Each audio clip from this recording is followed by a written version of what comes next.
Welcome to the ThunderCast, your martial athletics podcast produced by the fans, for the fans, with your hosts, Russ Livingood and KD Hudnall. We're bringing you the thundering word on the thundering herd each and every week, so keep it right here. The ThunderCast is on the loose.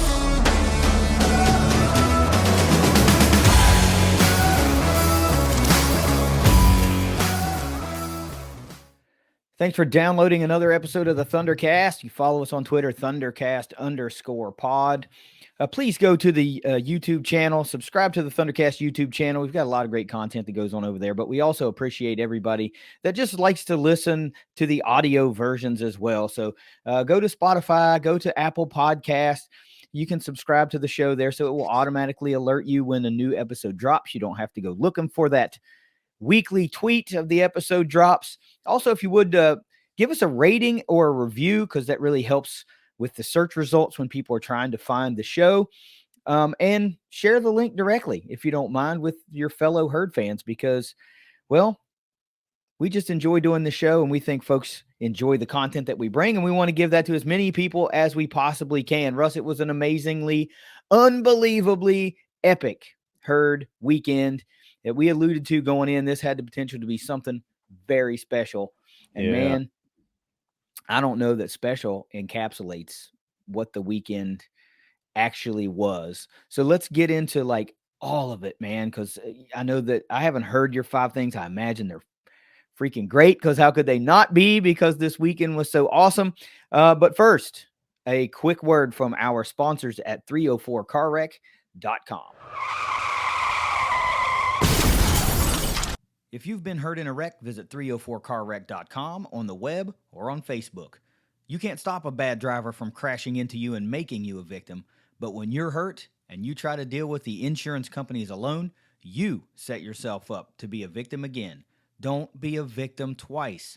Jason and Matt can't protect you from bad drivers, but they can protect you from the insurance companies. Find them at 304carwreck.com.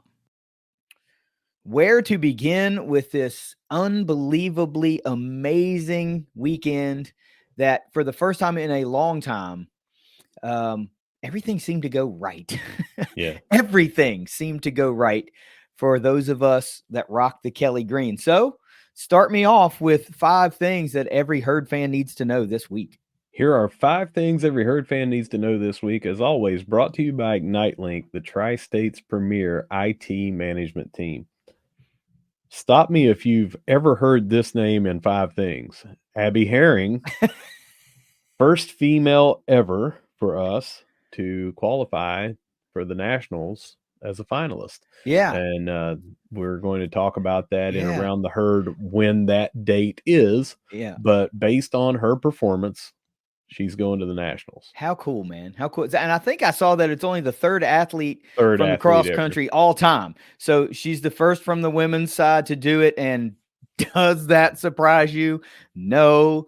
But what a great showing for her individually, you know, at the regionals. And I mean, you could tell that they didn't know. She didn't know until somebody told her. And I saw the video that they posted of like her finding out, you know, the teams around. And it was just such a wholesome moment, man. And that really just set forth this epic weekend forget it. It's the epic weekend in herd history. It's not just in herd athletics. It's an epic weekend in herd history, man. How freaking awesome for her. And now it's, you know, whatever she does from here on out, she's the only to do it so far. So no matter where she finishes, first or freaking last, it doesn't matter, because it'll be the highest all-time finish ever for a women's runner, a cross-country runner for the herd. With apologies to Jed and IgniteLink, we may have to retitle this the Abby Herring 5 Things Every Herd Fan Needs to Know This Week. Sponsored by Abby Herring. Then put IgniteLink in there. You know, I'm sure that we have talked about her in 5 things more than any other individual athlete. I mean, I would love for someone that has the time to go back and catalog all those and see just how many different times she's shown up, but just continues to do So here's the amazing thing. things. We've talked about her so much and it's all deserved, right? She Uh-huh. everything she does is just really great for herd cross country and she's an all-time, right? But here we are probably for the first time since we've been doing this show, since its existence. We have talked about her so much that we have really followed the last 2 years of an already great career that will undoubtedly 100% slam dunk be a Herd Hall of Famer when her Mhm. name is on the ballot, without a Yep. doubt. It doesn't Mhm. matter. The career's coming to a close, right? And there's Mhm. still things to accomplish. But even if nothing else happens, she's a Herd Hall of Famer. And I Right. think that's pretty cool, man, because Yeah. there are athletes that are playing that will probably be Herd Hall of Famers that we've talked about, like Tavion Kinsey, guys like Mhm. that will undoubtedly be Herd Hall of Famers. But that's an athlete that everybody knows Tavion Kinsey, everybody, Mhm. and to be one of the folks, two of us two mainly that just continually talk about these type of athletes that would largely go under the radar for the majority of herd fans. That to me is pretty special, because we followed and learned about this Hall of Famer that is undoubtedly going to be inducted at some point. And I find that to be very refreshing for something that we just do for fun. Yeah, and I've said this many times on this show, but she was a teacher's assistant at least last year. Don't think that she is this year, but at Southside, where two of my kids were going last year, two different kids, Caitlin went on and Jackson came in, are there at Southside this year. Um, I am sure that I walked right past her and pick up times and other things or meet and greets and all that, and never put two and two together until I saw the yearbook, Mm-hmm. that she was there as a teacher's assistant. So, uh, brush with greatness, because Well, but it shows she never called you dog once, I guess. no, there's still time. There's There's still still time. time. There's still time. Randy Moss called me dog, though. Not sure if you know that. Number 2 on our list, Esther Laban wins the SBC Swimmer of the Week, and that is already the second time this season. No doubt, right? This swim and dive team, something came across earlier, so I don't know if you're going to talk about that too, but this swim and dive team, we keep talking about it, that we were expecting some pretty big things, and we're starting to see some of that. And another swimmer of the week is just the next that is down the pipeline. But if you don't talk about it in Around the Herd, I'm going to talk about it because this is another kind of a big deal. But Well, if you're talking about Grace Kelsheimer, that was already for the 1 meter dive where mhm. she qualified. That was already from that James Madison meet that we covered last week. For whatever reason, they are just now putting that up with that graphic, but it had actually been reported last week, and we talked about it. Oh, cool. Yeah, Yeah, I yeah. just figured this was something brand new because the graphic went up. Yeah, it's a new graphic, and the tweet went out with that and everything, but it was actually in that article, and we talked about it last week when we were doing Around the Herd about her qualifying for that for the 1 meter dive for Yeah, so cool, right? This is like national stuff. So this yeah, is these. I hate these terms, and I know you say this a lot about P5 G5, but I just truly hate the term non-revenue sports. I right, think that's such a smack in the face yeah. because and there needs to be a better term for that. I mean, Olympic sports is a better thing, but Non-ticketed sports, because that's where the revenue that they're talking about, they yeah, just don't charge admission.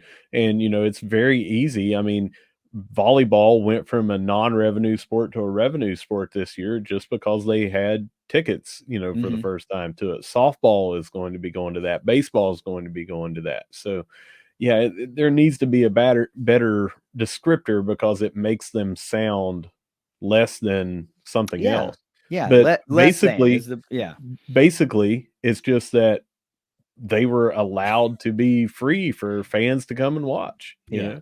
It's just so cool. I'm sorry, man. It's so cool. I'm glad, it's nice to see so many of these other sports that we have at Marshall put individual individual athletes in a particular discipline moving on to these NCAA regionals and finals and things like that. That's big time stuff, right? Yeah.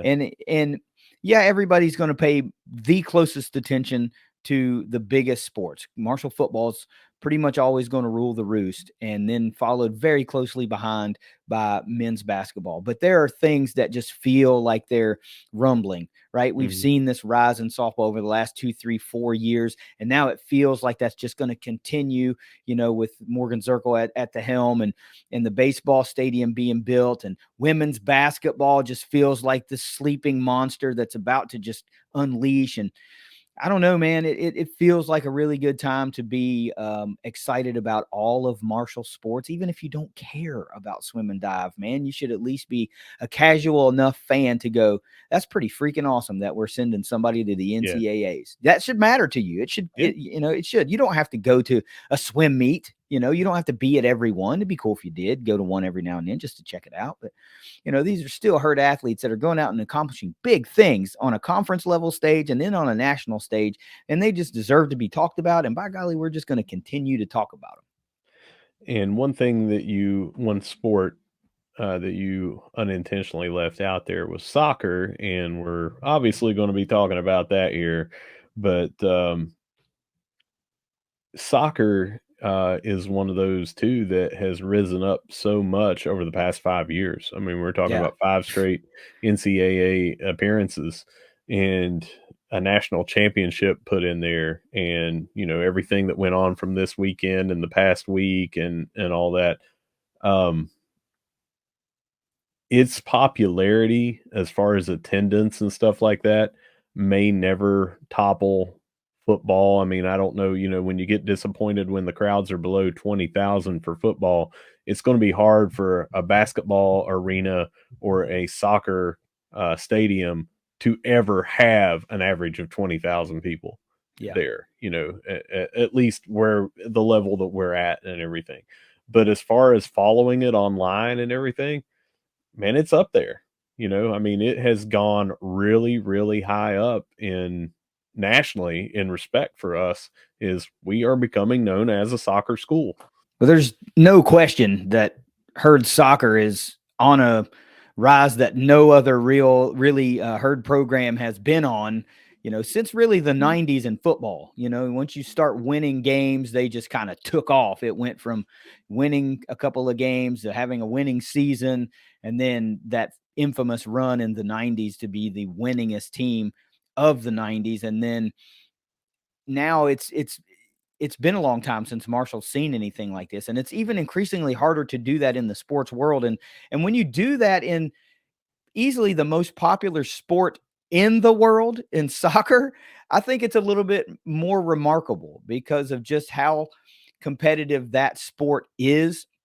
But it just goes to show you, man, you can do that stuff. It can still be done, and we're doing it here in Huntington, West Virginia. Marshall has turned itself from just a school that had a soccer program to a premier soccer program in the country, to where the ceiling is basically limitless and the floor has risen so high that now you get into the area where expectations are we're a national title contender every single year because Mm-hmm. nothing has just fallen off. But I think the best part about that is even though we are expecting to compete for the conference every year, compete for an NCAA championship every year, now people still aren't entitled about that. It's like we're still just admiring how great we are, and it's not like in some of these football schools that you see that all they do is win. Right. They become just utterly obnoxious, and we're not there. And I love that. I really love that about herd fans. We're not just gonna obviously be quiet about how good our team is and how dominant they can be, but it's not a rub it in your face kind of deal. And I really like that about herd fans. I really like that about just respecting the fact that we're really damn good, but we don't have to tell you we're good. You can just enjoy the match and be like, man, well, 5-0 again, Yeah. So I don't know what more there is left to prove. I think we just checked like the last two boxes in this rise. It's weird that you win the national championship before you win the conference championship type thing, and to do that, I think all the boxes are now checked: conference regular season, conference champion or tournament championship. We've already done the national title. We've got deep runs in the NCAA tournament since then. Just what I don't know how to explain it, right? But I know I love it. It's so refreshing, and to think that the soccer program is now like the blueprint. They are the blueprint at Marshall and what you can do if you invest in a program, and if you go out and make the right hires and you find the right people. It's crazy. I'm not saying it's not directly comparable to a sport like football, because there's so many moving parts that go into football. But soccer, I feel like, is more like basketball, because you can get a handful of pieces to completely change your team around, or to augment what you just lost and just continue to be dominant. Basketball is that same kind of way. You go find 2, 3, 4 guys, you can utterly change the look of your program in a year. You can't really do that in football. There's just too many positions, too many things, too many of everything. And plus the competitiveness in football in America is just on a different level in collegiate athletics. The disparity is just too big a lot of times. You're just not going to turn it around and all of a sudden become Ohio State, or all of a sudden become Georgia. You can win, but to be a playoff contender annually from a school that's the size of Marshall, that's just basically impossible.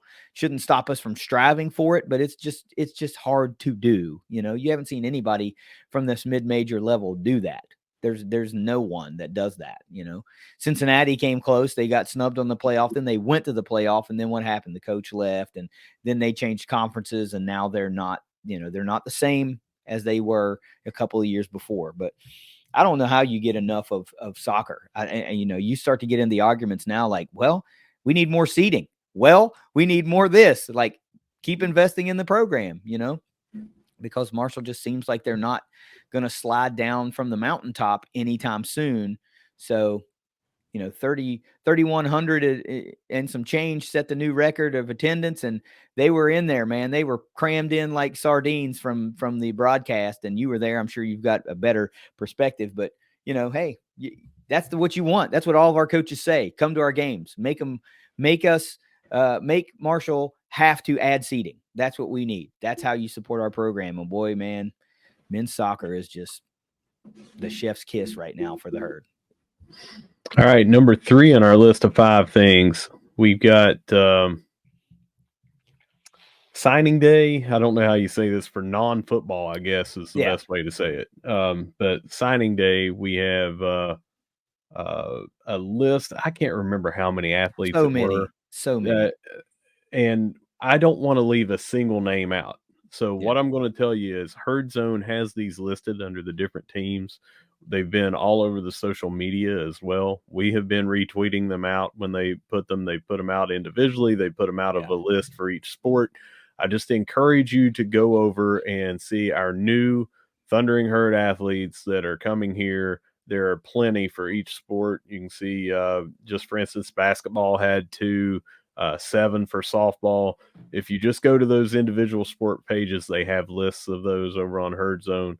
Again, I do not want to do a disservice to any athlete. A lot of these we covered here on the ThunderCast when they had verbally committed, or when they had all but done the send in the facts for the official sign.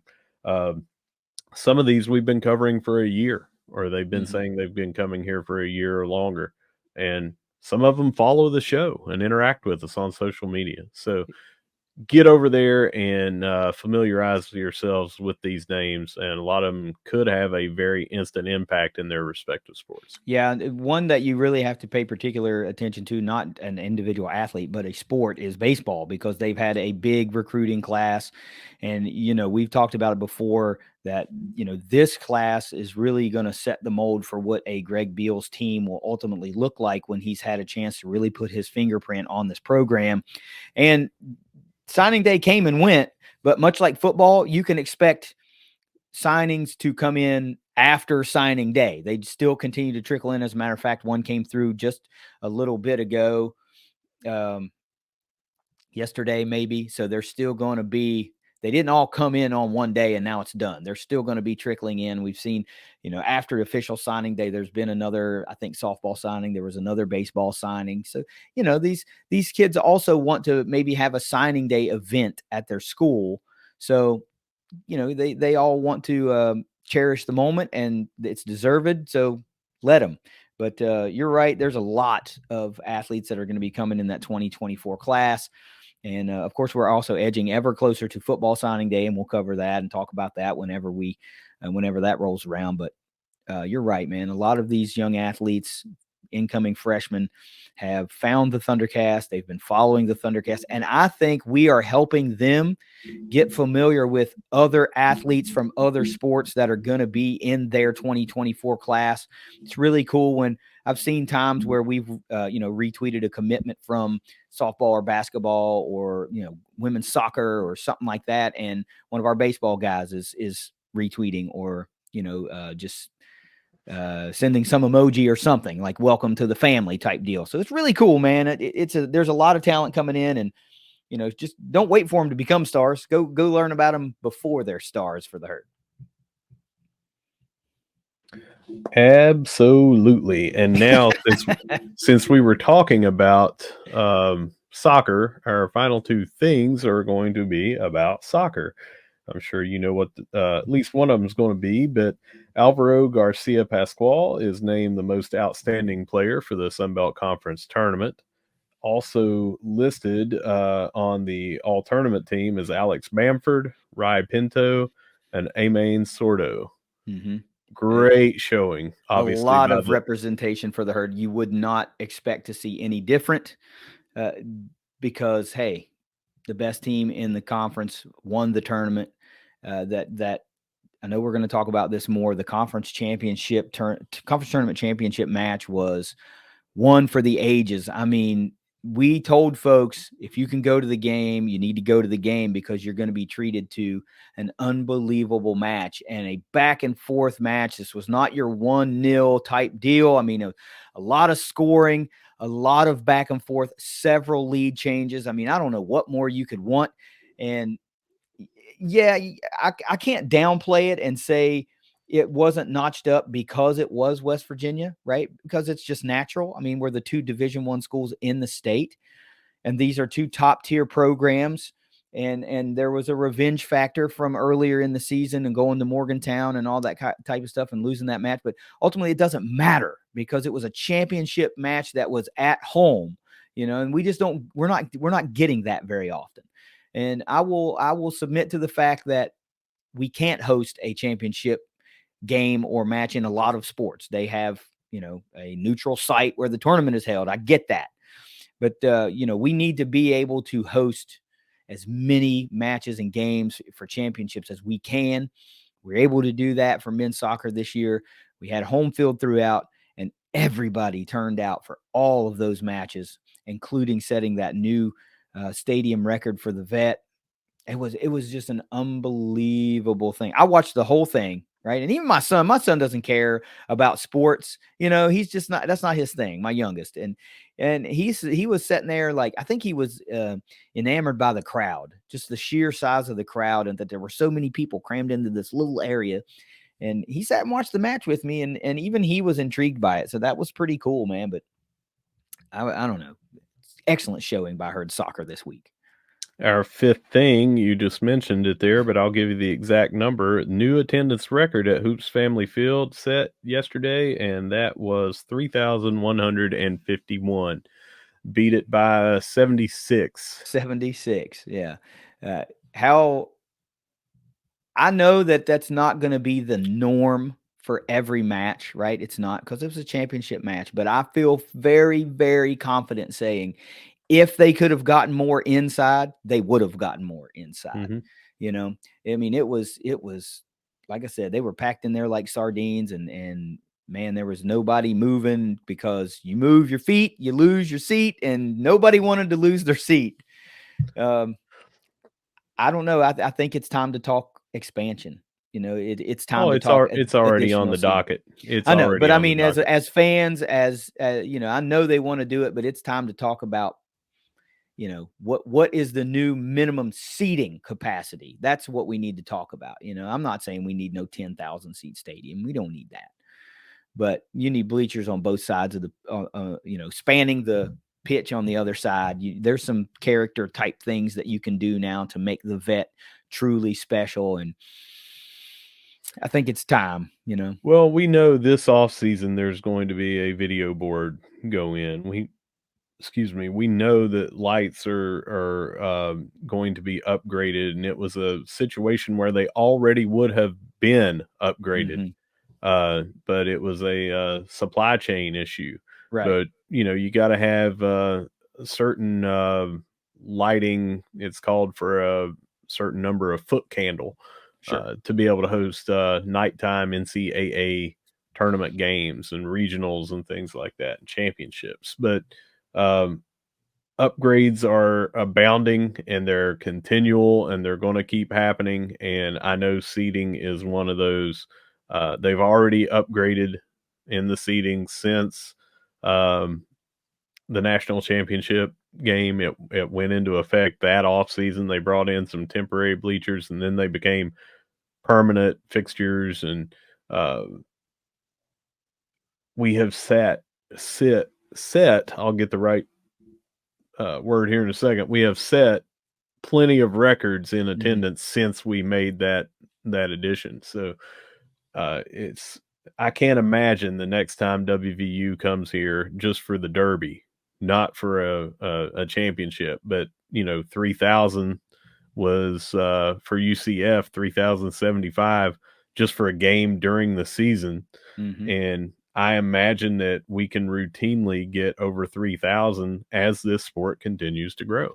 Well, not just this sport, but this daggone conference, because that means we're bringing in top tier competition, right? So this is kind of like the SEC football version of soccer, because it's a gauntlet. The soccer schedule is riddled with top tier teams, and there's also the opportunity to put these high RPI opponents in your non-conference, because there's a lot of them that are fairly local to Huntington, West Virginia, that would love to come to a facility like the Vet and play against the Herd, right? So you got Lexington an hour and a half away. That's an easy trip for an easy trip for a soccer match. The Derby's always going to be a big deal. And if UCF continues to be a top tier soccer program, which there's no reason to think that they won't be. I mean, Orlando is a bevy of soccer talent. They have an MLS team. It's important there. So there's other factors at play other than just Marshall putting a great team on the field. Quick and cheap flight from Orlando to up here too. It is, and I think you're right in saying like 3,000 could become the norm. I mean, you in very short order you could be talking about setting, like standing room only at that closer to 5,000 tier if they can do some proper expansion and get some more seating and things like that. So I say do it, man. Freaking do it, right? Yeah. This sport's popular. It's growing. You got to strike while while you can. So do it. And we had basketball, the opener. I was there for that, and the crowd, I think they mentioned, was 4,400. I think was the number. And you're talking about, it was still 25% higher or 33% higher than what you had at this thing. But how many more people would have been if there would have been a higher capacity to seat people? It's coming. It's coming. Yeah, it's coming. But, man, can't come fast enough. So that's it for our 5 things this week. As always, brought to you by Ignite Link. Awesome 5 things, man. Abby Herring, come on. How do you ever get tired of talking about the GOAT from women's cross country? Soccer team just did everything we hoped they would do, and we still only scratched the surface of this unbelievably historic weekend for Herd athletics. So let's talk about what needed to happen Well, actually, it was the first thing we said needed to happen to kick this weekend off the right way. But it turns out Abby was the first thing to happen to really get the weekend going off the right way. But hey, it was 75 week, man. And the clock kind of stops when it's 75 week. You know, Marshall really just focuses hardcore on that. And it's not just the team, it's not just the players and admins, it's the fans too. That is the focal point of the fall season. Athletically, it's 75 week, and it's just that special thing that you cannot absolutely accurately articulate. You can't do it. Georgia Southern was the opponent this year, the victim this year, the unfortunate team on the schedule this year. And I gotta tell you, I think they were pretty confident coming into this one. I think they thought they were going to come into Joan C. Edwards Stadium and face a struggling Marshall team and really just take a step toward a Sun Belt East Division championship. And it didn't happen for them. You know, and we had alluded to it. Like you just can't take what you see in any given season and think it's going to continue during 75 week. People might laugh at that and people might think you guys are full of it. But I've seen enough of the games to know that it's true. And for those newer fans and especially the Sunbelt era fans that might not have believed that, better believe it. Because we saw the most complete game played by the Herd this season, without question. Without question, the most complete game in all three phases. Final score in this one, 38-33. Marshall moves to 5-5, back to 500, 2-4 in the Sun Belt, but more importantly, ended the losing streak. Now you got to get 1 out of 2, but screw it. We're trying to go 2-0 to finish the season and actually go 3-0 to finish the season. And if we get us a nice bowl game, 4-0 to finish the season. I think the first kind of eerie thing you've got to talk about is 38-33 at 71 points in 75 week. Herd's rocking the 1971 logo helmet. That's those little things that always seem to pop up in this game. Quick bullet points for me, of course, during this game. Cole Pennington gets the start at quarterback. We didn't know that was a thing when we were recording the preview. We had seen rumors swirling, maybe the day before or the morning of that might be a thing. We had no idea that Cam was dinged up or a scratch in the game. We don't know what the issue is, but he did not dress. So we had no idea that he was not going to dress. Nonetheless, Cole Pennington starts. He's 1-0. The Penningtons are winning quarterbacks at Marshall. That's what the trend says right now. I mentioned this being the most complete game, and I think that's a definite understatement. And Rasheen Ali had the bounce back game that we all knew he needed. He knew he wanted, right? It just had to happen, and he had a massively huge day. Russ, before I get into some indicators, let's talk about the game as a whole before we get into sides of the ball and grades and all that stuff. Just give me some bullet points from Russ Livingood.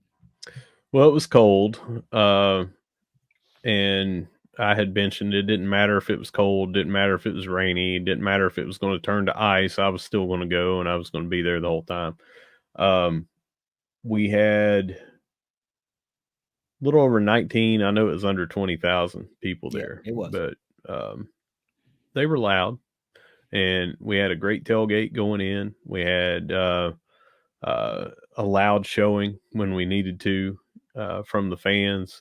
The entire atmosphere just felt great. We scored early.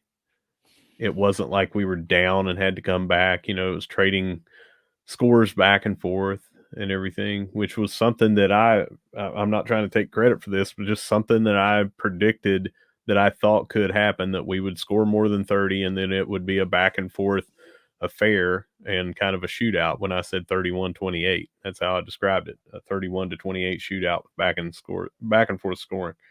We kind of got that. It was a great game to watch. I went back and watched some of it on a rewatch. I haven't watched the whole thing, but it was an amazingly entertaining game, and there were some huge plays from both teams, and it just had a great feeling the whole time. But at no point did it feel like we can't win this game. And that was not true for the last 3 weeks of games we were playing. Yeah, it was an amazingly entertaining game to watch on television as well. And my wife watched the game with me for a little bit, but she's not a big sports fan. But it was 75 weekend. That's important, and she knows that, and she wanted to watch a little bit. But she was she kind of excused herself to the bedroom to go do what she does. Watching I'm sure some murder mystery or something that women love, true crime drama. I don't know.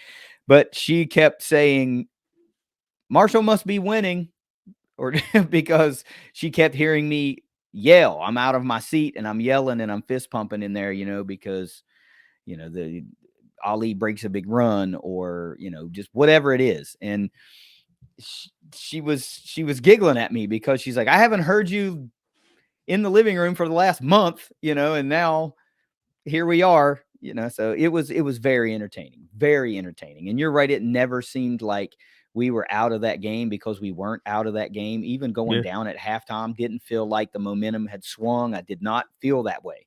I didn't feel like it, even though we were down and Georgia Southern was going to get the ball to start the second half. I just never wavered. I did not feel like this one was going to get out of hand at any point. Yeah, felt like a palate cleanser. Yeah, if I could use that term, that's how it felt like to me. Yeah. So let me talk about these indicators because this is wild, man. If we talked about this a little bit in the spaces, but I was looking at the stats as we were doing our post game spaces, and you look at the indicators in this game and you would not think it went the way it was. And I don't know what that says about this game. I don't know what it says about the week, but it's another one of those things, 75-week things. Georgia Southern absolutely swept every indicator in this game except for the scoreboard. Total yards, we were outgained 384 to 370. Not huge, but still outgained. Time of possession, 32-42 to 27-18 for Georgia Southern. So that's a full possession, if not maybe two quick ones. First downs, 18-14, Georgia Southern. Third downs, 5 of 19 for Georgia Southern. That's 26%. Doesn't sound that great, but the Herd only went 2 of 9 for 22%. Edge, Georgia Southern. Penalties, 7 for 45. Not that great, but the Herd went 9 for 74. Edge, Georgia Southern. And turnovers, 2 for the Herd officially, 0 for Georgia Southern. Edge, Georgia Southern. It just was their game statistically, except for special teams and some of those other freaky 75-week plays. Cole Pennington, I mentioned, gets the start, the youngster's first career start, 75-week. We talked about this in ThunderCast Live because that's the first opportunity we had to really talk about Cole potentially starting. And I said, well, you know what? It might just add to the aura of the Cole Pennington story. 4 years from now, we might be saying, he got his first start. It was 75-week. It's one of those things. And after the game, I'd seen some things that kind of brought it a full circle deal when you learned that Chad Pennington came in relief in 1995 for, basically his first meaningful action and led a comeback win. I think it was a comeback win, but just a big win against Georgia Southern. It's just a weird thing, man, and you love to see it. But Cole Pennington, 15 of 20, very efficient, 201 yards, no touchdowns, and 1 interception. He did lose a fumble as well, but dude, 2 fumble recoveries. It started out rough for Cole. His very first pass was an interception deep in Herd territory, and the defense stood immediately strong, and Georgia Southern missed a field goal. So it was absolutely a inconsequential interception, but nonetheless, you can't tell me that everybody went, oh, no. First play is just, oh, no. And they're set up and ready to roll. Rasheen Ali, 24 carries after combining for 25 the previous 2 games, 165 yards, 3 touchdowns, including a 55-yard scamper, 3 receptions for another 9 yards. Caleb McMillan has 1 carry for 21 yards and a touchdown. DeMarcus Harris, though, man, 4 receptions through the air, 147 yards, including 129 yards after contact, a play of 65 and a play of 62. Unbelievably, he did not find the end zone on either one of those. But excellent pass plays and runs after the catch nonetheless. Offensively, Russ, bullet points, they scored 31 points on offense. First time in a long time. This is a very, very balanced game for this Herd offense. 169 yards on the ground, 201 through the air. Chunk plays on both the run game and the pass game. The negative, though, 4 fumbles and an interception, though only 1 fumble was lost, but still 4 fumbles. Those are just momentum killers usually, but 4 fumbles and only 1 loss. That's another one of those 75-week deals. Penalties did call back at least 2 big plays that I can think of off the top of my head, so that didn't go away, but it still didn't matter, man. It still didn't matter. Give me your thoughts on this Herd offense. Slight before we get into grades. Well, so we had 201 passing, 169 rushing. That's really close to balanced or everything, but you would normally see more passing than rushing, but you cannot hate the results.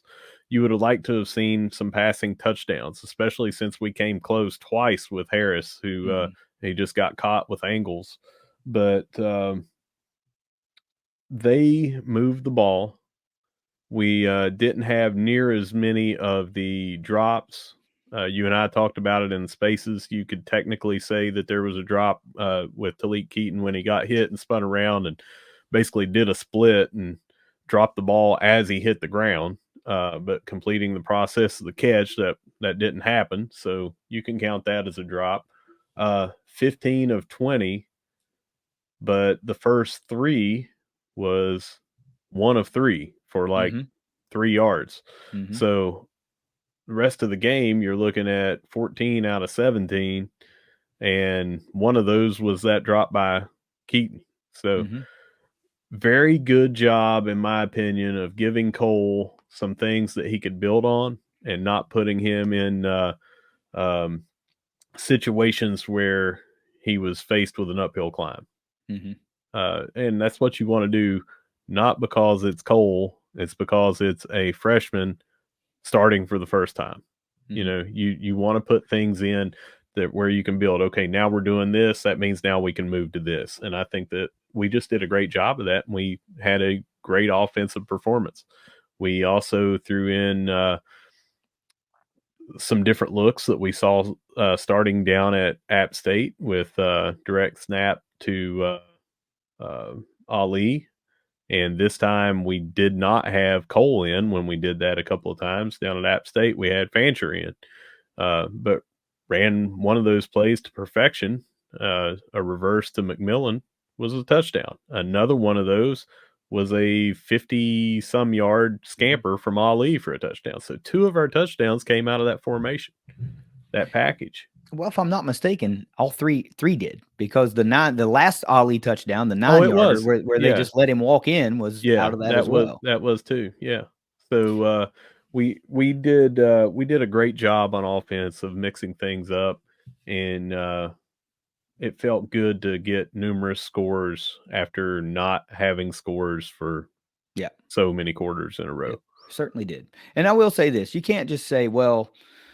What you can't do is just gloss over the fact that you run the opening kickoff back, so you take the field already up 7-0. Yeah. You know, that means something. You're playing with a lead, and no matter what it means to the unit or individual players, you're still playing with a lead. I'm not taking anything away, but man, what a luxury to have. You start a game up 7-0 before your offense even takes the field. Yep. But it was, I want to save all of my discussion really for grades. So I'm going to move directly to defense. JJ Roberts leads the way again for the Herd, 11 total tackles, 2 solo, half tackle for loss. Eli Neal, another great game, 9 tackles, 3 solo, 2 tackles for loss, but he was in on some big plays that, if he does not make the play, are going to turn into huge gains, and who knows, maybe more for Georgia Southern. Deani Hill, 6 tackles, 3 solo. A.G. McGee, 5 tackles, 4 solo, 3 passes defended. And Mike Green, also 5 tackles, 2 solo. Gets one of 2 Hurd sacks, and he also has a tackle for loss. Impact plays, absolutely 0 turnovers created, only 2 sacks, 7 tackles for loss, but 10 passes defended. You would expect that number to be high against a air raid type offense. It was. Bullet points for me, Marshall's defense only allowed 77 total rushing yards. And you might say, yeah, so what? This was an air raid offense. Well, if you'll remember from the preview, we said coming in, Jalen White only had 17 fewer yards than Rasheen Ali on something like 26 fewer carries or something like that. So they ran the ball extremely well. Well, enter the Hurd run defense, and they thwarted that. I think White had 67 yards, and Ali had 165 yards. So really put some distance between the two of them in this game. So excellent job overall against a really good runner in this game by the Hurd defense. Coming in, White had 6.1 yards per carry, and he had 3 straight games. He was averaging, I can't remember what it was. It's like 430 yards in 3 games. So yeah, well over 100 in the last 3 each. And we held him to 3.9 yards per carry. And he's still out of that 67. He had a long of 28. And I think that may have been his first rush of the game. And after that, we just said, bring it. We shut him down. Yeah, they dared him to run it. They kept trying to run it. Because in a close game, you're not going to abandon the run, even though they're very efficient on offense through the air. You're still going to not abandon the run, but Marshall was up for the task. They were just absolutely up for the task. And then the last bullet point for me is that I think these DBs did really, really well. We only saw one bad blown assignment that led to, one of those kind of touchdowns, and it was the 47-yarder that kind of went down the seam there a little bit. But other than that, I think they were up to the task, and they proved they were up to the task. Georgia Southern did not have a 100-yard receiver. They had 2 or 3 guys that had pretty decent numbers, but nobody dominated a game. In fact, I think Caleb Hood, who is a star in the receiving game for them, made more noise in the punt return game than he did in the receiving game. And Huff mentioned that, coming into the game, that Hood likes to try to return the ball. He's not a fair catch it type guy, and he did. He tried to make several returns, and he was successful, fairly successful. He didn't eclipse 100 yards, but he had an impact in the game for them in the punt return. So let's talk about this Hurd defense, man. Really good to see J.J. Roberts back there again, putting up a great game. We talked about it at App State, how he came out 2 weeks after that devastating hit where we were all left wondering, what's this going to look like for the rest of the year? What's this going to look like for the rest of his life? And he is back and playing at an elite level. That's 26 tackles in the last 2 games. We came up big when we needed it. We fed off the crowd's energy on third downs, and we made some massive stops, had some massive tackles for loss.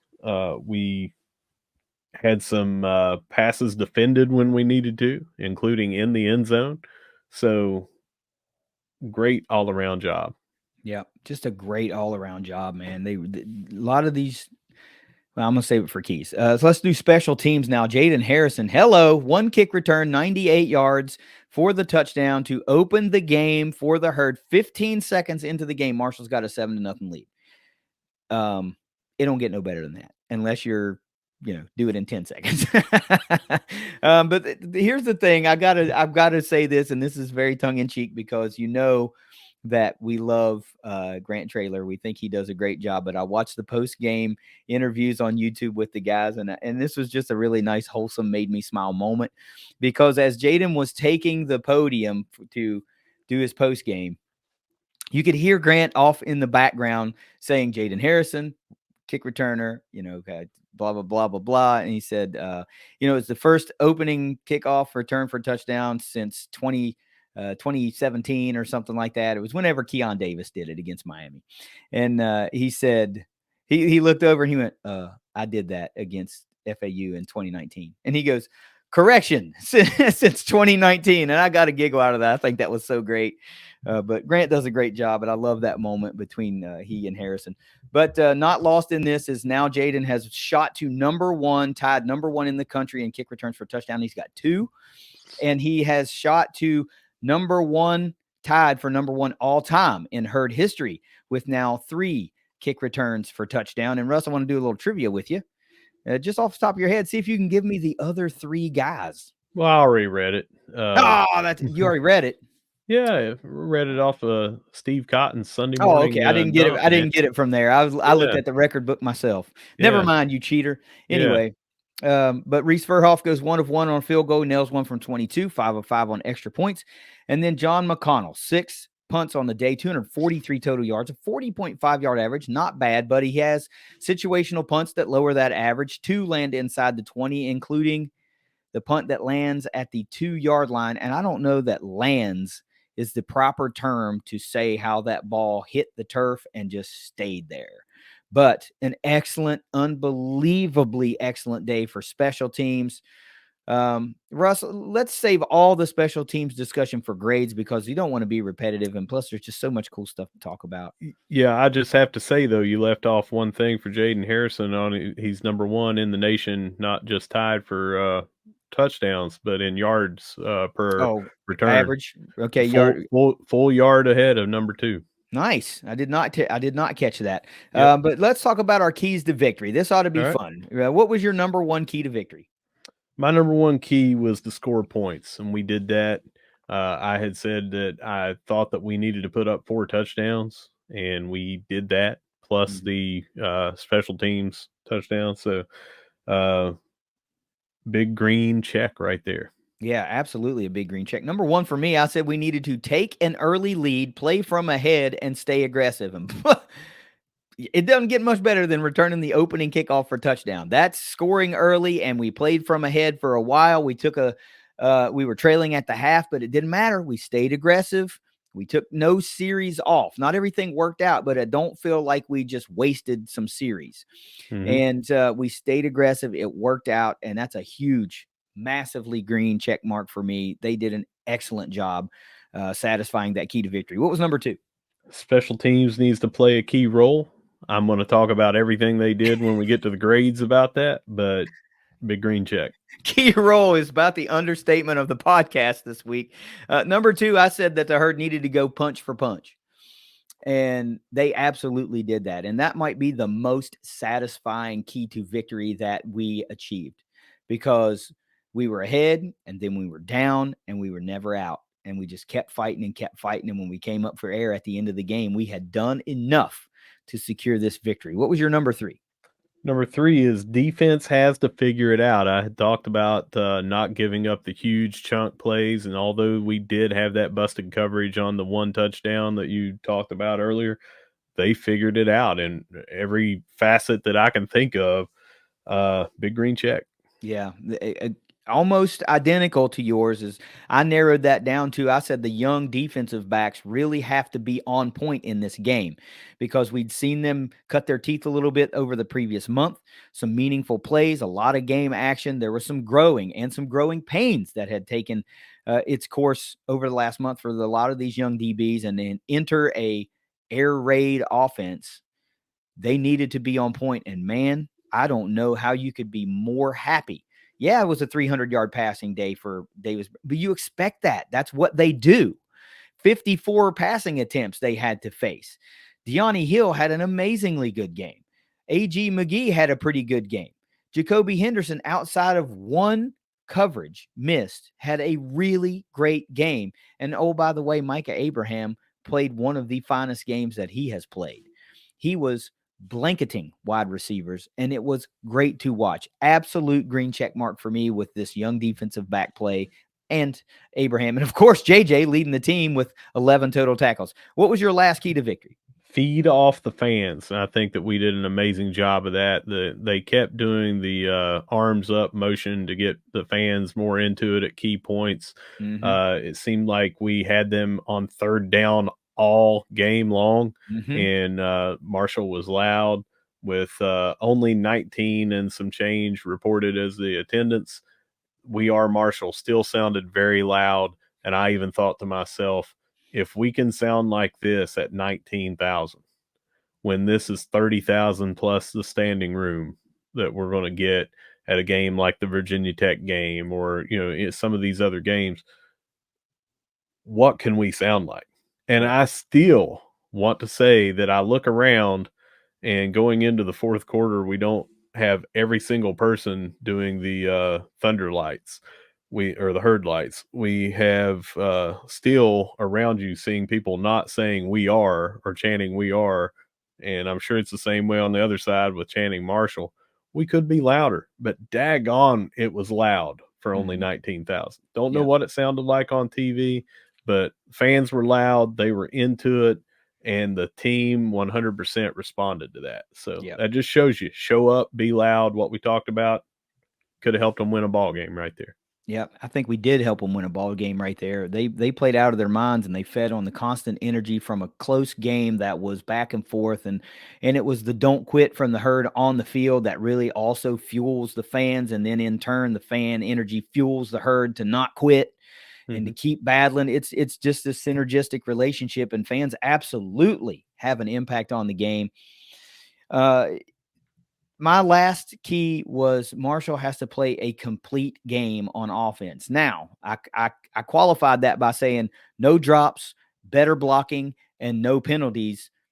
While we didn't get those things, I mean, we got better blocking, but there were still penalties that called back big plays on offense. Notably, that the wide receiver pass by Talik Keaton got called back, a big run by Ali got called back, and there were a couple other penalties that kind of killed some things, but we saw a drop or two, but that offense played a complete game. You can't say that they didn't. They absolutely did. So 4 for 4 for me for the herd. I think 4 for 4 for you for the herd. Add it all up, and it's a big victory on 75 week for the herd. Let's do some grades, man. I've been excited about doing this since this game. I was watching this game in real time thinking, man, grades is going to be fun. So let's start it out. Quarterback grade for young Cole Pennington making his first career start against Georgia Southern. I got him at a B plus, and I can already tell you there's going to be people hitting the DMs or saying I'm hating on Cole. I'm not. Cole played great. Fact is, he had a interception, and he had a fumble, and he had no touchdowns. And if that would have been Cam Fancher doing that, a lot of people would have said, "Look, he had no touchdowns." Mm-hmm. I don't care that he only had 200 yards. Cole played great, man. I'm not. I'm not dogging Cole at all. In fact, the uh, first interception, his first throw of the game, his arm got hit as he was going to throw. It wasn't his fault. Someone just got good penetration through there. It was actually still a pretty good block. It's just, it was one of those things. Timing, half second earlier that he releases the ball, somebody gets just one little bit more of a block on him, he's throwing a deep ball down the sideline. Mm-hmm. Um, he got hit on the fumble with his arm not getting to go forward again. If we have just a slightly longer block, he gets that ball off. I mean, a fraction of a second, the arm is moving forward a little bit more. It's an incomplete pass at the worst. Yeah. So I'm not putting those on him. I'm just saying B plus is a very good grade, and had he completed for a touchdown or something like that, it would have went up to a full letter grade of an A minus or maybe even an A. Great Yeah. job by it. Yeah, it was a great job by him. I actually have him at an A minus, and a lot of the reasons you talked about, you know, knock that grade down a little bit. The interception, while not his fault, was just it's still an interception. It goes Right. down as an interception. Yeah. And on the fumble, I think that they called it a fumble on the field. Mm-hmm. Okay, if they call that an incomplete pass on the field, they go to replay, it stays an incomplete pass. Right. I think the ball was moving forward, but just not conclusive enough for them to overturn that call. Mm-hmm. So it's one of those 50-50 things that just happened to be called a fumble on the field, so it stayed.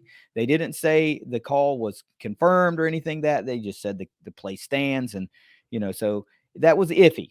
But he played pretty well. You cannot deny that this offense was just able to move the ball a little bit better. He throws a pretty crisp pass. Everything was pretty much on target. He had a few that guys had to make some, more acrobatic catches to get a hold of, but he's still making his first career start in a must-win game situation for the Marshall Thundering Herd on 75 week and all that goes into that.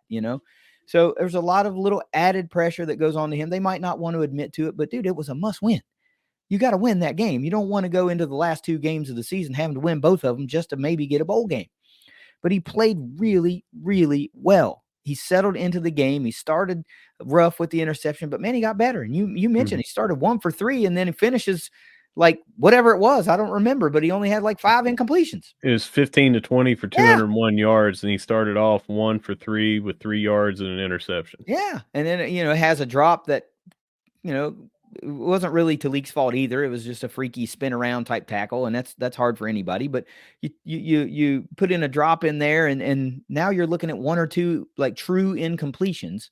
Mm-hmm. He did a great job. You cannot argue that this offense didn't look more like a good offense with him back there. He just throws a good ball, a catchable ball.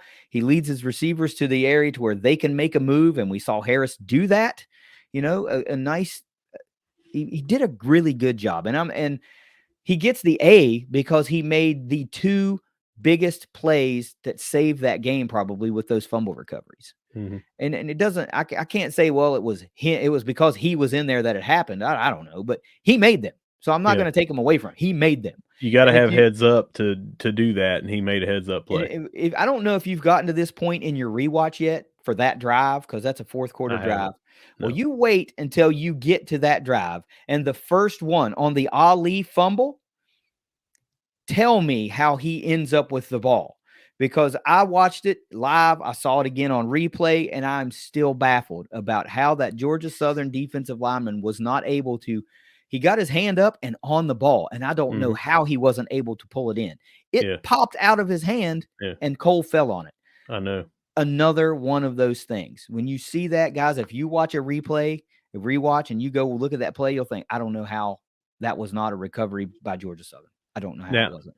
Now, I try to, from my perspective, be as fair as I can be. And, I already said if Cam were throwing had 2 turnovers and no touchdowns and 201 yards, someone would have said, well, it didn't matter that we had 15 out of 20 when we're only throwing this far down the field and stuff like that. A lot of these yards were yards after catch, and we haven't seen that as much with Cam. I've seen people online saying, well, we threw more than 10 yards downfield. We really didn't.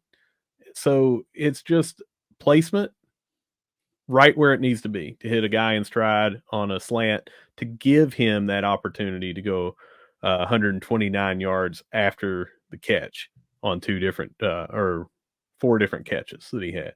Yeah. So I'm not taking anything away from Cole. I'm saying view that the performance that he had the same way Cam did.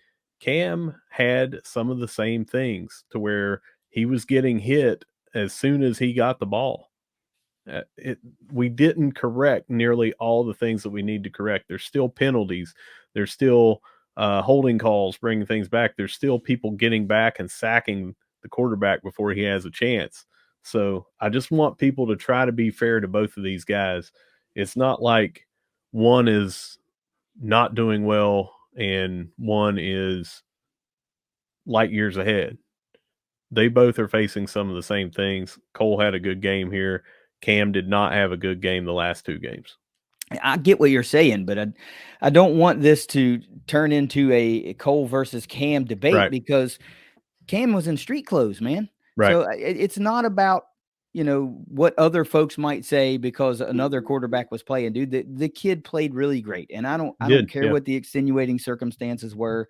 I'm going to give him his due. He did a good job, and he deserves to be talked about in a positive way because he really did a good job. For the first time in a month, seemingly, or really close to a month, Marshall put up several offensive touchdowns, 4 of them, and it was just a different experience on offense this week.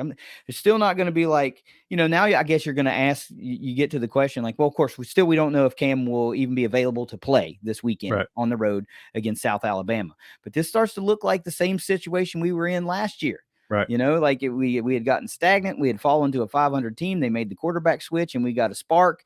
And now here we are. We had fallen below 500. Our offense had become stagnant, and they didn't make per se a quarterback switch. The starter was injured, and we had to rely on QB2 to come in. He gets the win. Now, is he the hot hand, or do they go back if Fancher is available to play? Does he make the start in Mobile, and they see, well, okay, if it's going well, we'll stick with Cam. If it's not going well, we'll make the switch. It's an interesting week of preparation. Of course, it all goes out the window if Cam's unavailable to play. It's going to be Cole's job from, today on or Sunday on or whenever they make that decision. Then it'll just be the way it goes. But you got to start to ask these questions now. Offensively as a whole, what do you got for the Herd? I had get back over to it. I had an A on offense, and it would have been an A plus because of the points we put up and everything, except for penalties. And that'll be a theme here, but penalties brings it down from an A plus to an A. Still really great turnaround from what we've seen the last few weeks on putting points up. Yep, I got him as an A too, and I think it was visibly noticeable that Ali had the zip back.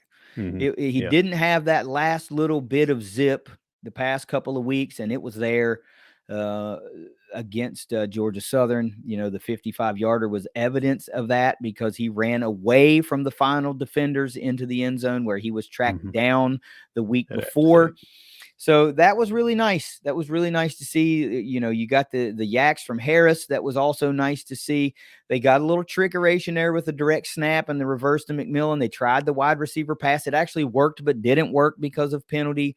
So there was just some nice little wrinkles in there. And I'm not sure if this plays into a huge factor.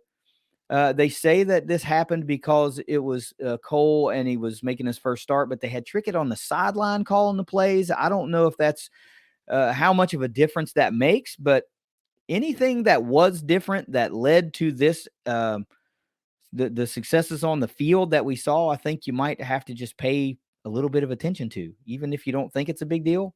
Maybe you stick with it until it doesn't work, right? Because you just ended a 5-game losing streak and got back on the win column. I don't think it's out of the question to keep everything that worked going forward to the next week. What about this defense? Defense I have as a B, and I would love to give them a higher grade, but again, there were penalties. There was that busted coverage there was nobody within 20 yards of that guy when he caught that, and he could have walked into the end zone. Still, I'm not dogging them at all when they played an amazing game and did what we needed to do. And later I'm going to talk about something when we get to the MVP, but I got them as a solid B.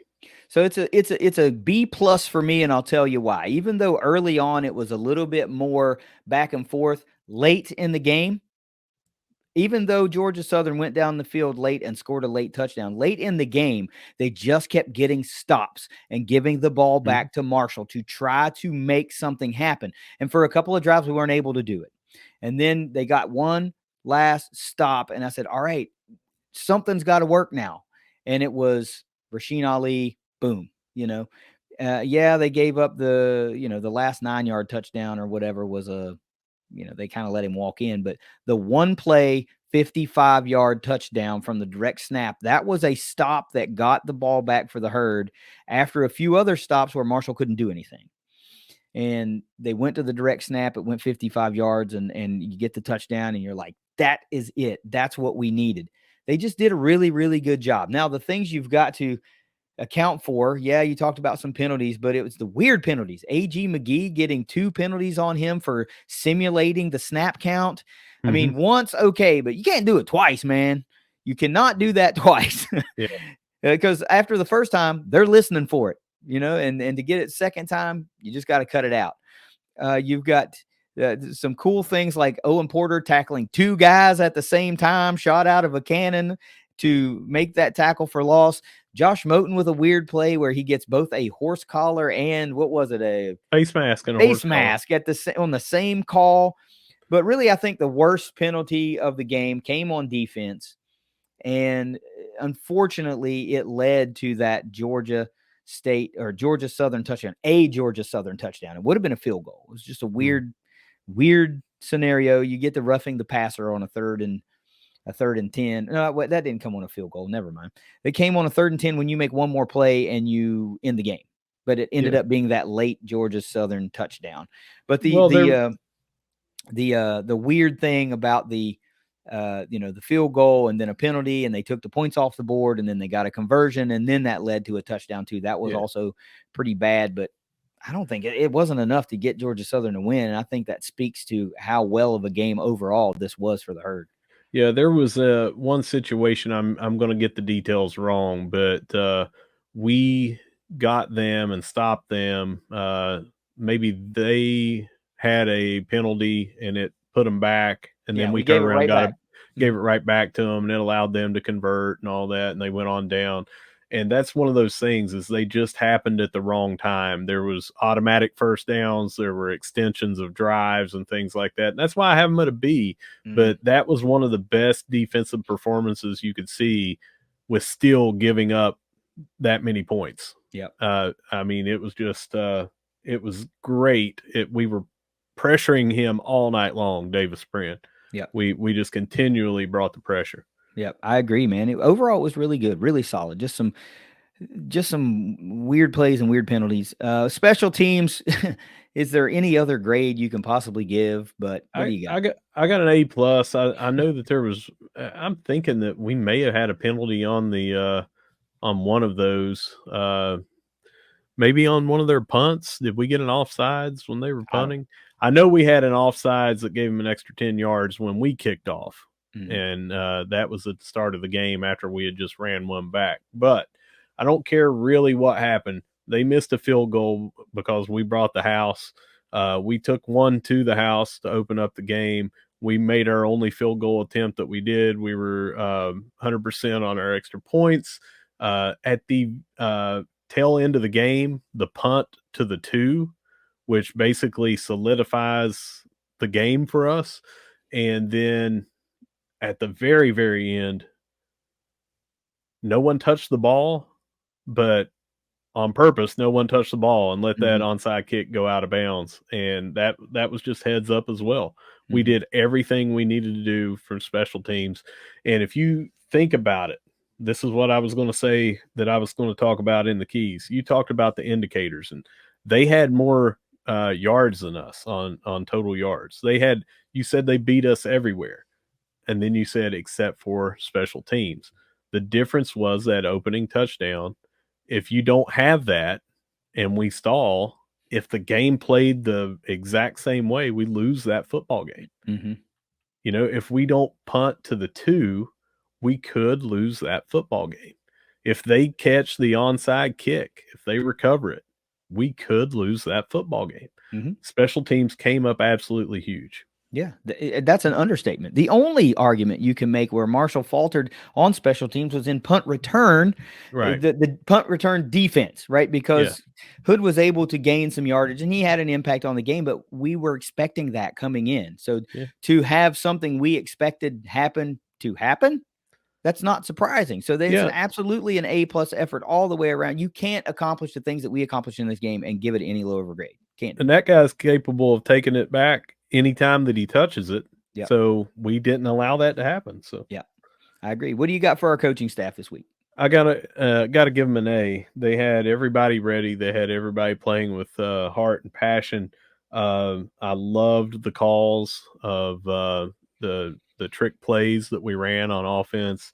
I loved our defensive scheme. I just loved everything about it. They get an A. It's not an A+ just because, man, I don't know. It's so hard. Like I said, this is the hardest thing to grade as coaches because we're not hearing what they're calling. We don't see the practice and hear what they're telling the team unless they show it on a broadcast to say, here's what happened in the locker room pregame or at halftime. I just don't know really what more to do than an A. But it could have been an A+. It could have been an A-. I'm going to meet in the middle and say, A. Yeah, I have an A as well. And we do know some things. We do know that there was a point of emphasis on what this week means to the community, to the school, to everyone. It's not just about the game. We've heard Huff talk about that several times throughout the week. And we've talked about, or we've heard about the seniors on this team talking about what this one means to those newcomers to the program and those underclassmen on the program. And we know there's a difference. There was an absolute difference in preparation this week as far as that goes. Did they do anything different in practice? I don't know. As far as X's and O's, I don't know. There were a few plays that we saw that we hadn't seen before, but the messaging, I think, was what really shoots the grade up. Even though we all know how important it is, it was a point of emphasis. This was not one of those, this is just every other game, guys. It's one game at a time, and you got to treat it like every other one, because it's not like every other one. And they know that. And they didn't shy away from the fact of saying, this isn't like every other game. I mean, they were up at Spring Hill Cemetery. They had Coach Gale back there talking. They had Rev up there talking. It's different. And they did an excellent job of proper preparation and messaging this week. It's an A all the way around. What do you got for our fans? Fans, I've got an A as well. And I already mentioned how loud we were when it came to 19,000 and some change doing the We Are Marshall chants, the Let's Go Herd chants, the energy and the noise that they brought on third down. I do remember a couple of false starts. I don't know if it was 3, 4, but I do know that we got them to have some false starts. A couple of times they had to call timeouts. I would like to think that our fans played a huge part in that by being loud. I also love to see that after a win, we were almost unanimously positive, and that is so refreshing. As you know, seeing all the negativity of the last few weeks and things like that, it was a welcome change. So, A for me from the fans. I got it slightly lower, and the main reason is because there was a sub 20,000 crowd for 75. Okay, fair. That's fair. That's never going to be okay with me. Marshall's absolute basement should always be 20K, particularly on a 75-week game. About the only thing that I can even fathom that being a thing for is a brutally bitter cold final home game of the season. And then I still think you owe it to your seniors to turn out if you can, right? Mm-hmm. But you're right, man. The positivity, I was expecting, I don't know exactly what I was expecting, but given who the quarterback was, I just didn't know what I would hear or see. Mm-hmm. But it was just overwhelmingly positive. And I think everybody just needed that collective exhale to get off of that, of this losing streak, and to get one in the win column, and to make bowl eligibility more of a potential reality. We just needed it. You used palate cleansing earlier. I like to use the term soul cleansing a lot. And this was a soul cleansing win. Marshall needed it. It's 75 week. You can't lay an egg in this one. You got to go out. And I talked about in the preview, like in 2016, when we were a 3-win team, we went out and beat the brakes off of Middle Tennessee State. And while we didn't beat the brakes off of Georgia Southern by any stretch of the imagination, we went out and went toe to toe with them. We were up for every challenge that they threw at us. And we had more fight in us than they had in them. That's a character thing, man. That's a resilience thing. And that's what Marshall's freaking built on as a program. Since 1971, we are built on resilience and fight. And it showed itself this past weekend. And I think that's what really resonated with all the fans and the players and the coaches and everybody. And that's why I said after the game that every, coach, player, admin, faculty member, staff member, student, alum, and fan all earned this win, because we all together are the lifeblood of Marshall University. And we all put so much of ourselves into this program, and so much of what we put into it is centralized around 75 week. To know you have to go out and get a win, and then to go out and get that win, it just says something about the resilience and the makeup of this ball team. I don't care that they're 5-5, because for one weekend in November, they need to go 1-0. And to when you can put in your best performance all the way around of the season, and give your best performance on all 3 phases, and in the sideline and on the sidelines, that means more to most Marshall fans than beating a Virginia Tech team ever will. Even though that's fun and you want to do that, and it feels great in the moment, turning in your marquee performance in November during 75 week will always mean more. And that's why, there needed to be more than 20K there. That's the only reason that they're getting a B. Every other reason was great. It's an A plus. If 825 more people would have showed up, it's an A performance. And I don't care if you think that's nitpicky, but it is. That's it. Overall, what do you got? Overall, I've got an A plus, and it's for everything that you just said about this week and what it means to us and us winning on this. We ended a 5-game losing streak. We had great tailgate beforehand. People that weren't there just missed out on a great game in person. They missed out on a great atmosphere for tailgating. Missed out on a great day overall. A plus all around. They sure did. I've got them as an A, right? Because there just needed to be more people there. And I want to talk about one thing in particular. We've talked about several times, or I've mentioned several times, it was one of those 75-week plays. And I know that starts to get cliche, but it is. They occur. They really occur. But this year, I feel like we saw a drive, a particular drive. And on the stat sheet, it's not going to be anything of any great consequence, but I want to go down it with you. At 8 minutes and 12 seconds in the fourth quarter, Marshall took over possession on the 17-yard line, their own 17-yard line. They proceeded to put together a 9-play drive that went 39 yards and took 4 minutes and 52 seconds of game time off the clock. Mm-hmm. It resulted in 0 points, no points. But that drive that had no points attached to it absolutely won the game for the Herd. Yeah. On the third play of the drive, that's when Rasheen Ali fumbled, and Cole Pennington recovered the first fumble. And I'm telling you, when you watch the replay and you see that, you will question how in the hell he was able to get a hold of that ball when it was literally in the hand of the Georgia Southern defender. Then the Herd picks up a first down on the next play with a nice pass and a little bit of a run to Brian Robinson. Then Ali goes for 19 yards. Then he subs out. Payne comes in. It's an immediate 7-yard loss. And we're thinking, damn, that kind of sucks. Mm-hmm. Then you fast forward a couple plays, and it's 3rd and 15 from the Herd 45. Still haven't crossed midfield yet. It's a pass to Caleb Coombs. It goes for 1 yard. He's trying to make a play, and the ball comes out again. Second fumble on the drive. Second fumble recovery by Cole Pennington.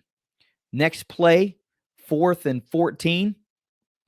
John McConnell steps in, and that's the magical punt that goes down and just absorbs into the turf at the 2-yard line. I've never seen anything like it. I've seen punts die before. I've seen them take a little bit of a hop and just kind of sit still, but I have never seen a punt do what that one did and land at the 2-yard line. The Georgia Southern ensuing possession was stifled, so the Herd got the ball back. But it was that 4 minutes and 52 seconds of game clock to take that down to under 4 minutes of time left in the game. That just put it out of reach. It put that game out of reach. We traded touchdowns, as a matter of fact. There were 2 more touchdowns in that final few minutes of the game, but it put it out of reach. If there's more time on the clock, maybe they don't kick an onside kick. Maybe they save their timeouts. Maybe they try to get the ball back on a shorter field. That's a 75-week drive that I think I'll think about for a long time because it encapsulates 2 clutch fumble recoveries, several picked up first downs to keep the clock running, and an unbelievable punt. I mean, I don't know what you want to call that, but that is something that it just will stick in my mind for a long time. Overall, it was an A, and it was amplified by that particular drive that led to no points. Russ, if you got nothing else about 75 week, let's go around the Herd. Yeah, so around the Herd, we've got start off with cross country. We talked earlier about Abby Herring. That is Saturday morning at the University of Virginia at 10:20 a.m. is when that'll start, and that is nationals, as we mentioned. Swimming and diving, they'll be in the Purdue Invitational. That's Thursday through Saturday. Volleyball lost to Arkansas State 3-0 and 3-2, and those were the final 2 regular season games. They finished the year 12-18 overall, 4-12 in the Sun Belt, but that puts them 4th in the East with that 4-12 record, and they will face off against the 5th seeded Western team, Southern Miss, in the second round after a bye, the way that they do that with the number of teams that we have. And that is Thursday at 8 p.m. Eastern. So if you're looking on there where it's in Foley, Alabama, they have it at 7 p.m. Just keep in mind that's Central Time. If you want to tune in and watch that second round game for our girls in the tournament, it's 8 p.m. Eastern on Thursday. Cool. Men's basketball, they beat Queens on Monday, 89-73. Very good showing. We can talk about that if you want here in a little bit. Also, this loss to Radford at the Greenbrier on Friday, 66-62. We can talk about that one as well. They don't play again until this Sunday, but that kicks off the Cayman Islands Classic Sunday through Tuesday. They will be playing Utah State at 5 p.m. on Sunday. So you want to talk a little bit about the basketball team so far? Let's do it. I mean, we can. We're pretty far removed from some of these games. I would just like to say that that game against Queens was pretty nice. That obviously you want to start out 1-0, but you start to get a look of maybe what this Herd team will look like a little bit, and who the movers and shakers are in that one. I guess the big things that stand out for you are that there were five is it five or six? Five players in double digits, and Wyatt Fricks also had 9, so the scoring was spread out a lot. Nate Martin really just missed a double-double in his Herd debut by 1 rebound. He had 9 to lead the Herd there. I remember hearing and seeing that there was blocked shots aplenty for the Herd. Yep. So there is a little bit more potentially of a defensive presence this year, even with Han Logden being all that he was last year. There looks like that hasn't really fallen off, at least through 1 or 2 games. But I think the wild card is going to the Greenbrier, and even though that sounded like a cool idea, and I'm glad they did it. I mean, I watched some of it on ESPN Plus when I had an opportunity, and it just looked weird, playing in like an auditorium or whatever because of the low ceiling and everything, and that was a heartbreaker for the Herd, to lose it on a final inbound play, basically with 3 seconds to go, and to add insult to injury, it was a 4-point play to basically just put the game out of reach. There was nothing you could do, but I don't know, man. Nate Martin had the double-double this time around, 16 and 11. Still some good scoring by Kerfman and the usual suspects. Voiles is I think going to be a wild card. Is he going to be a consistent scorer week in and week out, or is it going to be more of that Cam Kerfman from long range and Connor and Fricks type deal? I don't know. The evolution of Herd basketball in 2023/24 we won't know too much about this team until we're several weeks in. I think it's by the time we hit Sunbelt play, maybe we'll have a better idea. Yeah. And, the coach said that the team that you see at the start is not going to be the team that you see at the end of the season. It is going to take a while. We had 3 key departures from the starting lineup. We bring in 3 transfers. Not all of the transfers were starting, but they showed out in the first game. What we saw was more of sharing the ball around.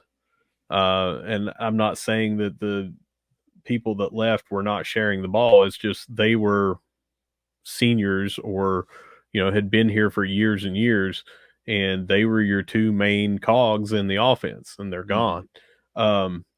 We were very athletic, driving down the court, fast break points, team defense, individual defense, help side blocks. I saw a lot of good out of what Martin brings to the table.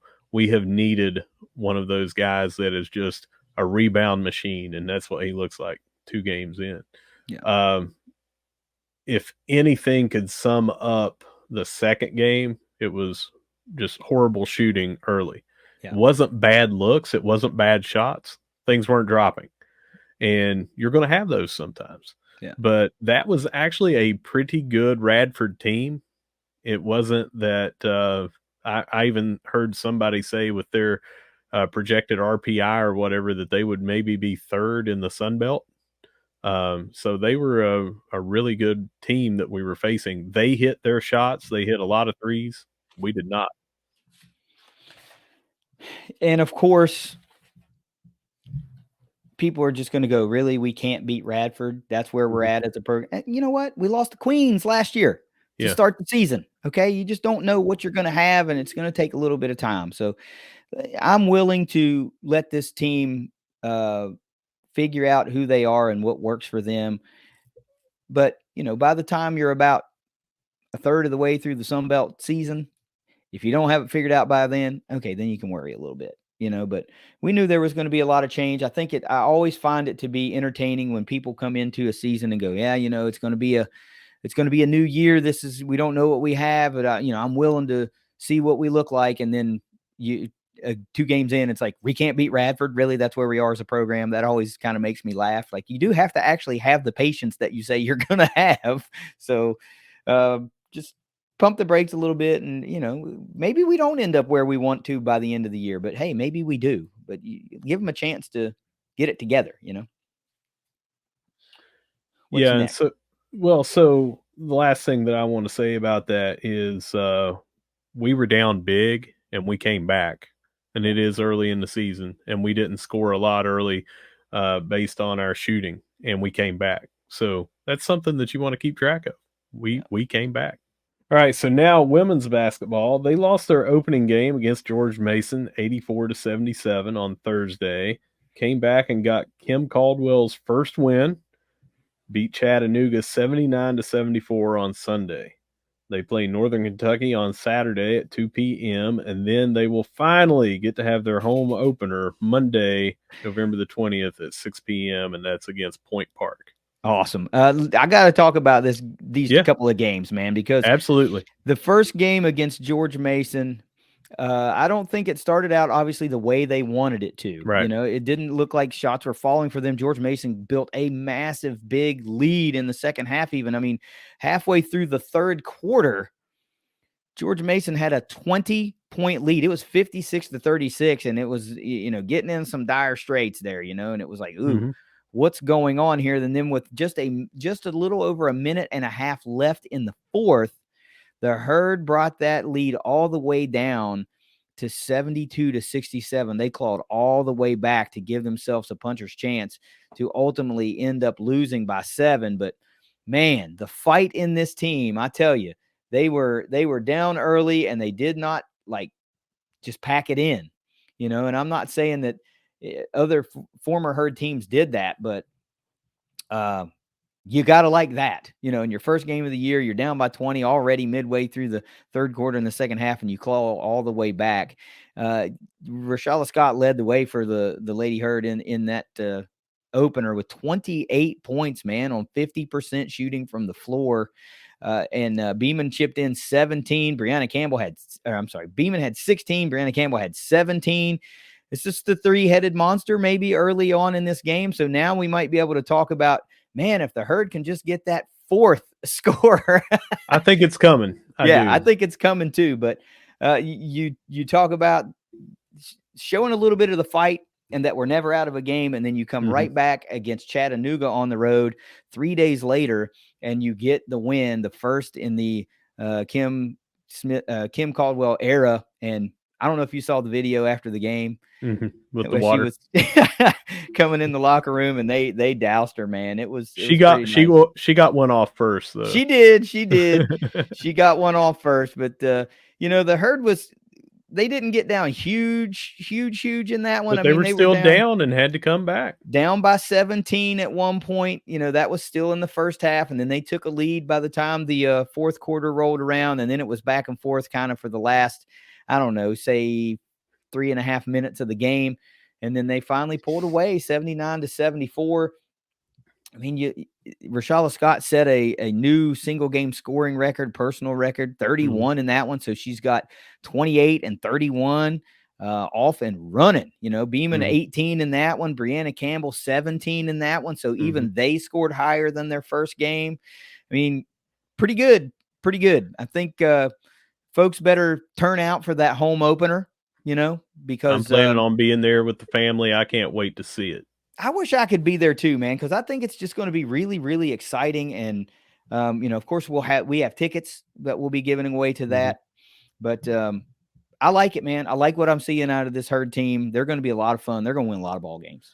Well, I'll tell you what I saw on Thursday when I was watching is early. It just seemed like turnovers. It seemed like kind of trying to get the feel for everything. We scored 22 points by halftime, and it was Right. looking like, man, this is not that good. Came out, scored 29 in the third quarter, 26 in the fourth quarter, 55 points in the second half. And if that Mhm. doesn't tell you anything, that was bigger than some of our scores from last season in a full game.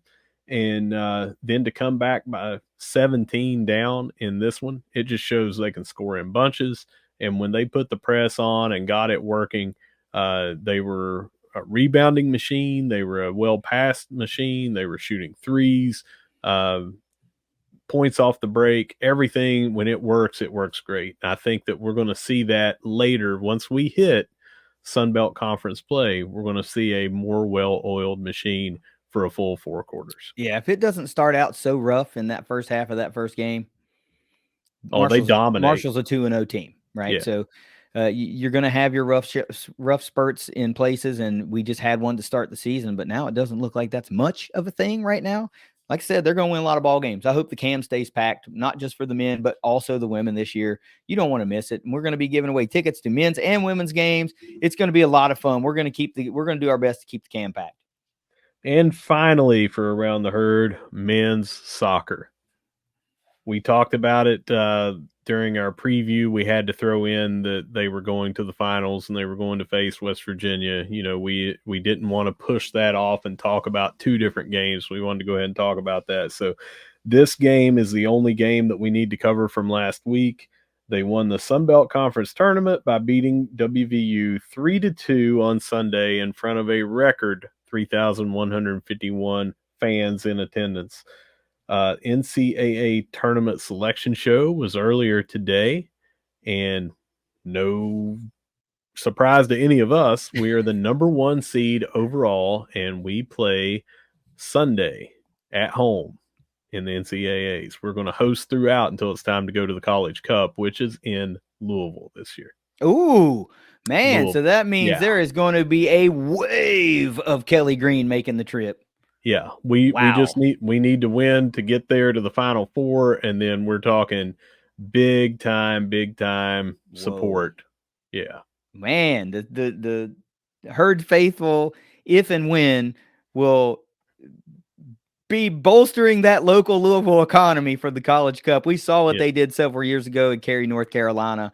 I mean, it was a Kelly Green caravan. They basically painted the Cary green, and that was with UNC in the tournament, you know. That'll be great, man. What can you say about that Sun Belt Conference tournament championship match? That was an all-time great match. And it doesn't, again, I'm saying this because I have to continually say it. I don't say these things it's because we were playing West Virginia. That adds a little bit to it. But even if they were wearing a different jersey, just the match that went on, the back and forth and the physicality, like all of it, it was just a great, great match overall, man. It's exactly what you wanted to see in your conference championship. You know, you don't want to see a snoozer. You don't want to see a blowout. That's not what you were treated to. You were treated to a back and forth match to where somebody finally made one more play than their opponent. And it just so happened to be the Herd. I mean, they earned it. Nothing was given. It was earned. Either one of those teams could have walked out of there hoisting that trophy. Either one of them. Chris Grassie's substitutions were, geez, I don't know, some of the best like moves probably he's made, because off the heels of both of those, 2 of our goals, they were fresh off of substitutions. Like within a couple of minutes, the goals hit the board. So you can't just like look past that. That's not coincidence. You know, that's the genius of Chris Grassie, seeing something and wanting to make something happen. You make the call, you make the sub, and boom, within 2 or 3 minutes, you're putting a goal on the board. And I'll tell you, for me, the greatest moment was Garcia Pascual's go-ahead goal, right? Obviously, but it was a chip, right? It wasn't this laser beam that got past somebody. It was like this. Put it right over his head and let it bounce in. It was a in. beautiful, like technique type shot but it was the celebration afterwards. I'm sure you saw it, but it really Mhm. hit me in the right spot because he grabbed the jersey and he kissed the crest, man. And that meant Mhm. something to me. For some reason, that just meant something to me. And it was like, you know what? This guy was at Coastal last year and Mhm. he played against us last year and he was instrumental in getting a win for Coastal or a draw for Coastal. Draw. It was a win. I mean, a philosophical win. That was a Yeah. win for them. But and now he plays for us, and it's like I want to be here. It was, and that made me feel good, man. You know, the like kissing the crest and the it was cool. It was a cool moment. I'm glad I watched it. I'm glad I was able to watch it. I'm glad you got to go. I'm glad we sent a couple of people to the Mhm. match. I can't say enough great things about soccer. Yeah, it was one of those, that final goal where I was expecting a pass over, or a fake of a pass and then a kick, and he didn't. He was just like, you know what, I can just do it myself from here.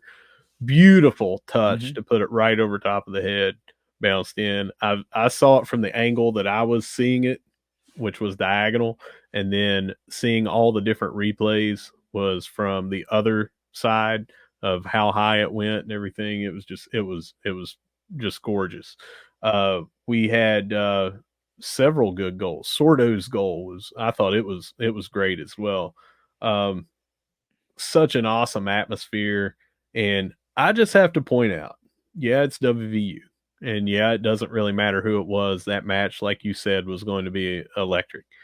But I think it was one of our posts, and you had mentioned that we expected a record crowd. And somebody from WVU, well, I know what it was, is when we were doing our ticket contest. Mm-hmm. Someone from WVU said, but how many of those fans will be WVU fans? Well, I Like have to tell 6. you, no, I would say that it was closer to the 151 out of the Yeah. 3151, Right. and they all sat over in their section as close to the WVU flag as Right. you could, and there was a smattering of, one or two here, one or two there over in the reserve sections and stuff, but mainly they were drowned out, and they would do a "Let's go Mountaineers" chant, and then that just got our fans to say, "Nah, let's go Herd," Yeah. and just drown them right out and everything. But electric atmosphere, fans were great. I Our seats, where they normally are, and it's right behind the bench there. Well, I was still behind the bench and even further down, and so we were behind the bench, and there was some absolutely epic badgering and trash talk from our fans to the players in a good natured way, Mm-hmm.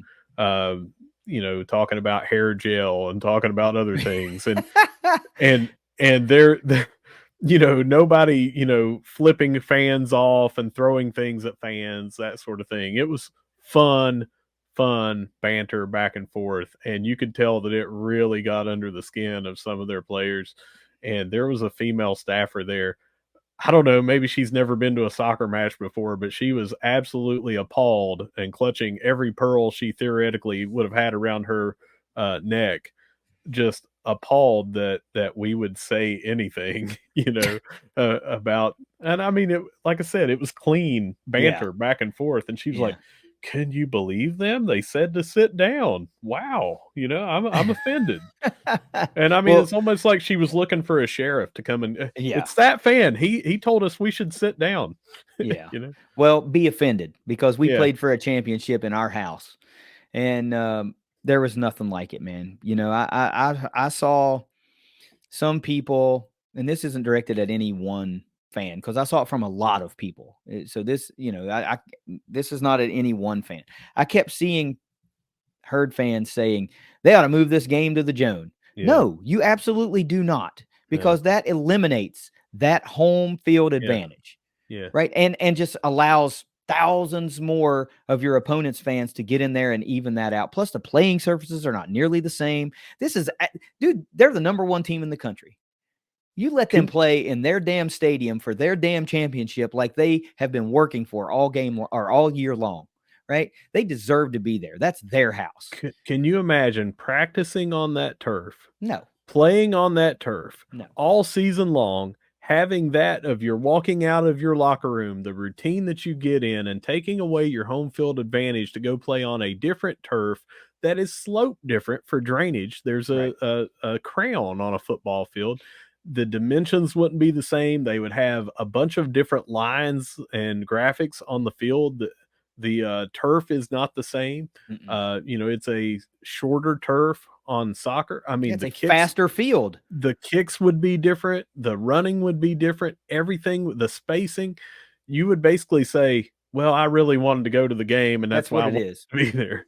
That's You all know, it was. More we people wanted to be able to sit in a seat at that game. we weren't going to be 25,000 in there, and it would have Yeah. made that No feel way. just horrible. Yeah. Now I could see going over to the Cam and having a watch party for people that couldn't get in. Yep. I could see things like that. I could see saying, "Hey, let's do a tailgate and have a watch party inside the Joan." Mm-hmm. For people that couldn't get over there. But I don't see taking the game over there. You take away every single thing, and I imagine Chris Grassy would have said, no, We ain't going. yeah, Yeah. immediately. Y'all do that. We'll be down here at the vet playing. Yeah. That's where we'll be. Yeah. But I get it. It is just a lot of folks that wanted to be able to get a seat, and they're just, they weren't able to. But that's why I would say, hey, season tickets aren't that expensive. Buy them. That's why we buy them, so that we can send people to every match at the vet, number one. But when they get into a hosting championship scenario, when they get into hosting NCAA tournament games, we have the ability to buy tickets, and we have the ability to give those tickets away and send fans to games. So on that note, we should be getting ticket info, and I imagine that the ThunderCast will try to secure some seats to the NCAA tournament games, since that's what we do for herd fans. So be on the lookout for that. We don't know when that announcement will come. I imagine it'll come pretty short order if the games are coming up pretty soon. So don't expect much like the tournament championship. If you want to go, you better be ready when the tickets go on sale, because I imagine it will be pretty much an instant sellout, just like the tournament championship game was, because there are a lot of season ticket holders that will buy their seats. And if there are any left over, there will be people that just snatch them up immediately. So if you want to go, you better be fast. Yeah, so just again, we are going to be playing on Sunday, and that's against San Diego and California Baptist. They play on Thursday, so we'll know Thursday night who we're going to be playing. And I think the time will be set later on. I don't think it's set yet, but it'll be set this week. But Sunday, going to need to get your tickets. Get ready, man. Get ready. We'll have another giveaway, right? Obviously. So just be on the lookout for that.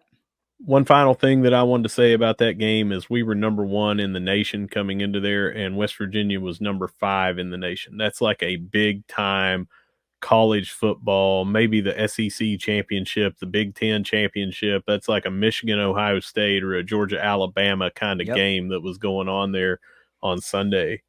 In front of a sellout plus crowd, standing room only, packed in as much as the fire marshal would allow. So, yeah, I'd like to note that that was 75 people larger than the previous capacity. 76. 76. Okay. Yeah.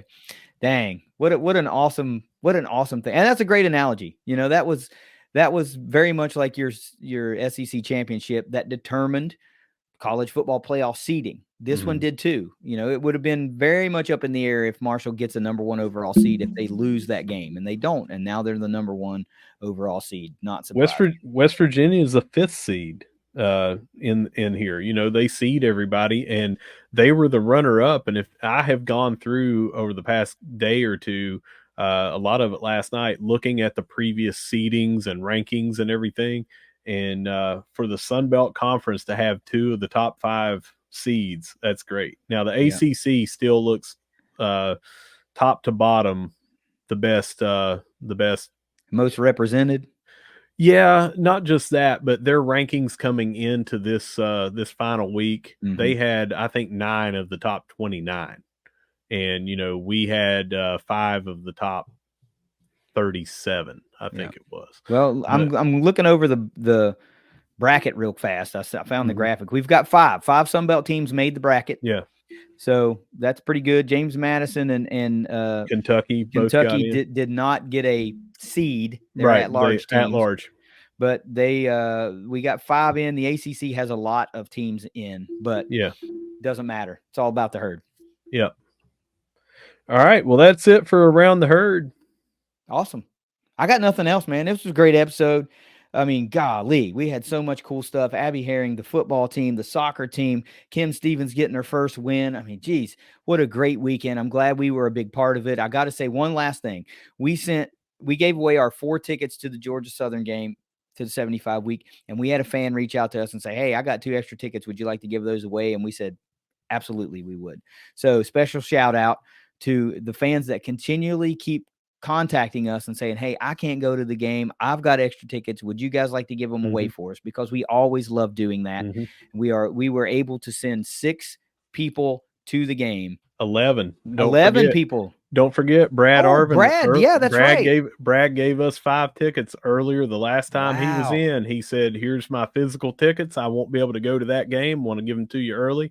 Well, we found 5 fans to send to that. And we sent 11 people to that game in addition to our own that I go with my tickets that I have. Yeah, 11 tickets given away. That's awesome, man. So what a great weekend it was. Just be on the lookout.